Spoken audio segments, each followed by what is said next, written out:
जब भारतीय टीम के सिर्फ एक खिलाड़ी ने विपक्षी टीम के मुंह से निवाला छीनकर भारत को विजय बनाया था। हार कर जीतने वाले को बाजीगर कहा जाता है और ये वो मैच था जब भारत ने हारी हुई बाजी जीतकर विपक्षी टीम का घमंड तोड़ा था। वैसे तो मैच के अंतिम गेंद होने तक हार जीत का निर्णय कर पाना बहुत मुश्किल होता है, इसलिए क्रिकेट को हमेशा से अनिश्चितताओं का खेल माना जाता है और कुछ मैच तो ऐसे होते हैं जहां आखिरी गेंद पर धड़कनें रुक जाती हैं। दोस्तों, आज हम आपको एक ऐसे मैच का इतिहास सुनाएंगे जब पूरी बांग्लादेश की टीम बदतमीजी की चरम सीमा पर अपना फन निकालकर भारतीय टीम को मानो कुचल कर रख देने वाली थी, लेकिन तभी सिर्फ एक खिलाड़ी ने मसीहा बनकर इनके फन को इस प्रकार कुचला कि आज भी बांग्लादेश के खिलाड़ी इस मैच को अपने जहन से मिटा नहीं पाएंगे। और उस दिन ऐसी क्या वजह आ गई थी जब भारतीय टीम ने श्रीलंका का ध्वज अपने हाथों में लेकर पूरे मैदान के चक्कर लगाए थे। कहानी की शुरुआत होती है 18 मार्च 2018 से,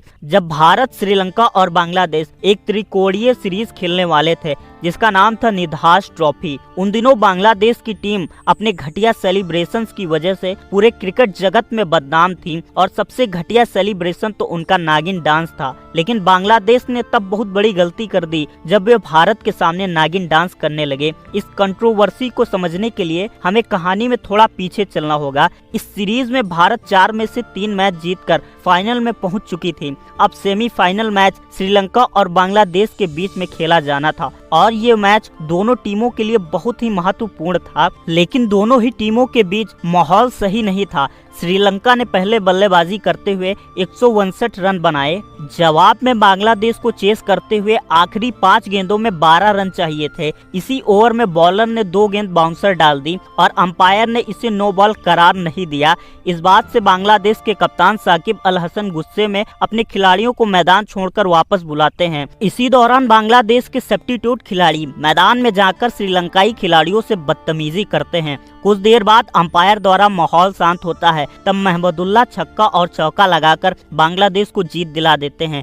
इसी खुशी में बांग्लादेश के खिलाड़ी नागिन डांस करने लगते हैं। श्रीलंका के खिलाड़ी और सभी दर्शक अपने आप को अपमानित महसूस कर रहे थे, इसलिए अपने अपमान के बदले की आस वो भारत से लगाए थे। इसी कारण से भारत और बांग्लादेश के बीच होने वाले फाइनल मैच में सबसे ज्यादा दर्शक श्रीलंका के थे। मैच शुरू होने से पहले खबर आ चुकी थी विराट कोहली इस मैच में उपलब्ध नहीं थे। टॉस जीतकर कप्तान रोहित शर्मा ने पहले गेंदबाजी करने का फैसला लिया। बांग्लादेश को लिट्टन दास और तमीम इकबाल ने अच्छी शुरुआत दिलाने की कोशिश की, लेकिन 27 रनों पर दोनों बल्लेबाज आउट हो गए। बांग्लादेश इससे उभर पाता कि तभी चहल की फिरकी ने सौम्य सरकार और मुशफिकुर रहीम को पवेलियन भेज दिया। बांग्लादेश का स्कोर 10 ओवर्स में 68 रन पर 4 विकेट था। बांग्लादेश मुश्किल में थी, लेकिन शब्बीर रहमान ने 50 गेंदों में 77 रनों की पारी खेली और लास्ट ओवर में मेहंदी हसन ने ताबड़तोड़ रन ठोक दिया। बांग्लादेश ने टोटल 166 का टारगेट बना दिया। वैसे देखने में टारगेट कोई बड़ा नहीं था और इंडिया जैसी टीम के लिए ये टारगेट बड़ा ही आसान था, लेकिन बांग्लादेश ने भी अपने इरादे साफ मजबूत कर दिए थे, क्योंकि ये लड़ाई जो आत्मसम्मान की थी। अब बारी भारतीय टीम की थी। इंडिया की तरफ से ओपनिंग करने के लिए मैदान में उतरे कप्तान रोहित शर्मा और शिखर धवन दोनों ने भारतीय टीम को तूफानी शुरुआत दिलाई और पारी का दूसरा ओवर लेकर आए मेहंदी हसन मिराज के पहले ही ओवर में दोनों बल्लेबाजों ने ताबड़तोड़ अंदाज में 17 रन ठोक डाले। लेकिन भारत की ये खतरनाक बल्लेबाजी ज्यादा देर तक टिक नहीं सकी और तीसरे ओवर में साकिब अल हसन ने शिखर धवन को पवेलियन भेज दिया और एक बार फिर इंडिया के साथ भी उसी घटिया अंदाज में बांग्लादेश के खिलाड़ी सेलिब्रेशन मनाने लगे। धवन के आउट होते ही उनके सामने नजमुल इस्लाम नागिन डांस करने लगे, पर वो ये भूल गए कि उन्हें ये कंट्रोवर्सी कितनी महंगी पड़ सकती थी। वो नागिन डांस तो कर रहे थे, लेकिन ये भूल गए कि सपेरे के इशारे पर नाग हमेशा नाचा ही करते हैं और इसका अंजाम तो मैच के अंत में ही होना था। अब क्रीज पर आए बल्लेबाज सुरेश रैना और चौथे ही ओवर में रुबेल हुसैन ने सुरेश रैना को बिना खाता खोले ही पवेलियन भेज दिया। इस वक्त भारत का स्कोर था 32 रन पर 2 विकेट। अब भारत को एक ऐसे बैट्समैन की जरूरत थी जो कप्तान रोहित शर्मा के साथ मिलकर साझेदारी बनाए और भारत के स्कोर बोर्ड को आगे बढ़ाए। तभी नंबर 4 पर खेलने आए केएल राहुल और केएल राहुल ने आते ही अपना आक्रामक रूप दिखाया। दोनों बल्लेबाज बांग्लादेशी गेंदबाजों पर प्रहार करते रहे, लेकिन एक बार फिर से रुबेल रुबेल हुसैन ने 19वें ओवर की तीसरी गेंद पर राहुल को सबीर के हाथों कैच आउट करा दिया। राहुल के जाने के बाद भारत का स्कोर 83 रन पर 3 विकेट हो गया था और भारत को अभी भी 63 गेंदों में 84 रन बनाने थे। इस स्कोर को देखकर आपको लग रहा होगा ये टारगेट तो आसान है और कप्तान तो अभी भी क्रीज पर डटे हैं, लेकिन अब जो होने वाला था उसे देखकर आपकी धड़कनें थम जाएंगी। अब मैदान में आए अगले बल्लेबाज मनीष पांडे। पांडे जी ऐसा खेल रहे थे मानो वो T20 नहीं बल्कि टेस्ट खेल रहे हो।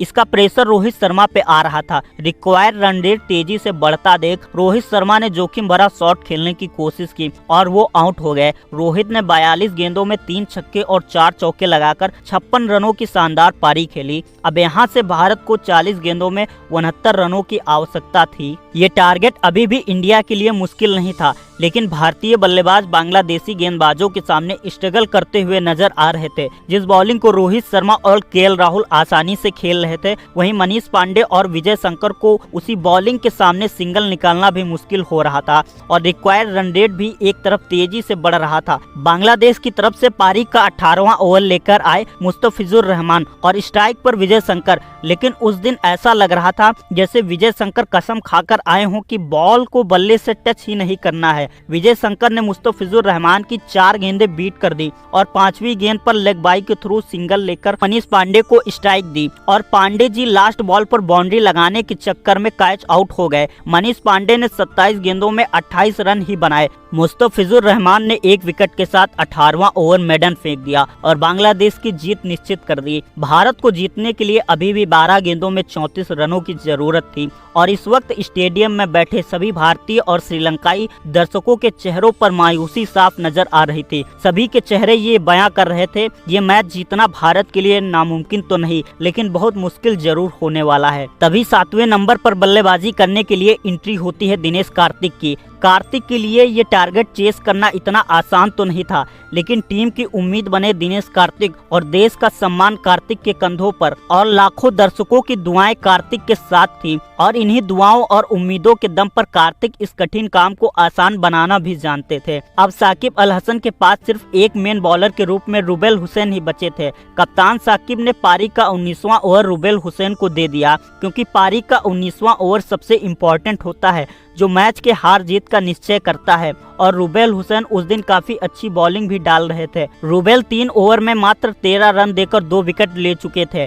अब बारी थी चौथे ओवर की। रुबेल ने पहली गेंद यॉर्कर फेंकने की कोशिश की और दिनेश कार्तिक ने उसे लो फुल टॉस में कन्वर्ट कर स्टेट की तरफ छक्का लगा दिया। दिनेश कार्तिक के इस छक्के ने सभी मायूस दर्शकों के चेहरों पर खुशी ला दी और जीत की एक चेतावनी दे दी। रुबेल ने दूसरी बॉल हाफ बॉल ही करी और कार्तिक ने इसे भी चौके के लिए भेज दिया। अब बांग्लादेश के डगआउट में हलचल मच चुकी थी, लेकिन ये हलचल तब और ज्यादा बढ़ गई जब कार्तिक ने तीसरी गेंद को भी 6 के लिए दर्शकों के पास भेज दिया। अब भारत को 9 गेंदों में 18 रनों की जरूरत थी। इंडिया के ड्रेसिंग रूम में और दर्शकों में जीत की उम्मीद जग उठी। चौथी बॉल पर कार्तिक कोई रन नहीं बना पाए। 5वीं गेंद पर कार्तिक ने तेजी से बल्ला घुमाया और 2 रन ले लिया। अब सभी को लग रहा था कार्तिक लास्ट बॉल पर सिंगल लेकर स्ट्राइक अपने पास रखेंगे, लेकिन कार्तिक के दिमाग में तो कुछ और ही चल रहा था। कार्तिक ने लास्ट गेंद पर पीछे की तरफ चौका लगा दिया। अब भारत को लास्ट ओवर में सिर्फ 12 रनों की जरूरत थी और ऐसा लग रहा था भारत इस मैच को बड़े आसानी से जीत लेगा, लेकिन उस दिन भारत और जीत के बीच विजय शंकर खड़े थे। 20वें ओवर की कमान सौम्य सरकार के हाथों में थी। सौम्य सरकार ने ओवर की शुरुआत वाइड से की, जिसकी वजह से भारत का एक और रन कम हो गया। अब पहली गेंद और विजय शंकर एक बार फिर से बीट कर गए। दूसरी गेंद पर विजय शंकर ने जैसे तैसे सिंगल ले लिया और स्ट्राइक दिनेश कार्तिक को दे दी, लेकिन तीसरी गेंद पर कार्तिक भी सिंगल ही ले पाए। अब भारत को 3 बॉल पर 9 रन चाहिए थे और स्ट्राइक पर थे विजय शंकर। चौथी गेंद सौम्य सरकार ने वाइड यॉर्कर डालने की कोशिश की, लेकिन विजय शंकर ने उसे गैप में खेलकर चौका बटोर लिया। शंकर के इस चौके ने मैच में जान डाल दी। अब सबको लग रहा था इस मैच को विजय शंकर ही फिनिश कर देंगे। अब ओवर की 5वीं गेंद को सरकार ने स्लोअर डिलीवरी में तब्दील कर दिया, जिस पर शंकर ने छक्का लगाने की कोशिश की, लेकिन बाउंड्री पर दो फील्डर कैच के चक्कर में आपस में टकरा गए, लेकिन फिर भी मेहंदी हसन ने इस मुश्किल कैच को पकड़ लिया। इस कैच ने साकिब अल हसन की सांसें रोक दी थी। साकिब के चेहरे पर सुकून नजर आ रहा था, तो वहीं भारतीय और श्रीलंकाई दर्शकों में मायूसी छा गई, मानो इस वक्त पूरे ग्राउंड में सन्नाटा छा गया हो। अब 1 बॉल और 5 रन चाहिए थे और खुशी की बात तो ये थी स्ट्राइक पर दिनेश कार्तिक थे। अगर लास्ट गेंद पर चौका पड़ता तो मैच सुपर ओवर में चला जाता और यदि छक्का पड़ता तो भारत इस मैच को जीत जाता। सौम्य सरकार ने ऑफ की तरफ लेंथ बॉल डाली और दिनेश कार्तिक ने कवर्स के ऊपर से फ्लैट 6 जड़ दिया। बांग्लादेश के डगआउट में मातम छा गया क्योंकि उनका घमंड जो टूट गया था। अब बारी थी उस बदले की जब सेमीफाइनल में बांग्लादेश ने श्रीलंका को हराकर उनका अपमान किया था, उनके सामने नागिन डांस किया था। इस वजह से श्रीलंका की उम्मीद भारत से लगी थी। भारत की इस जीत पर श्रीलंका के दर्शक स्टेडियम में नागिन डांस करके बांग्लादेश को ये बताने की कोशिश कर रहे थे कि नाग के दांत तोड़ना, उनके फन को कुचलना और उसे अपने इशारों पर नचाना सपेरे का काम होता है। दिनेश कार्तिक ने नजमुल इस्लाम के साथ पूरे बांग्लादेश को बता दिया था कि सबके सामने नागिन डांस करना, लेकिन भारत के सामने कभी भी नहीं। इतिहास का ये पहला ऐसा मैच था जिसके जीतने पर इंडिया ने श्रीलंका का ध्वज लहराकर पूरे ग्राउंड का चक्कर लगाया था। दोस्तों, क्या आपने ये मैच देखा था? हमें कमेंट करके बता।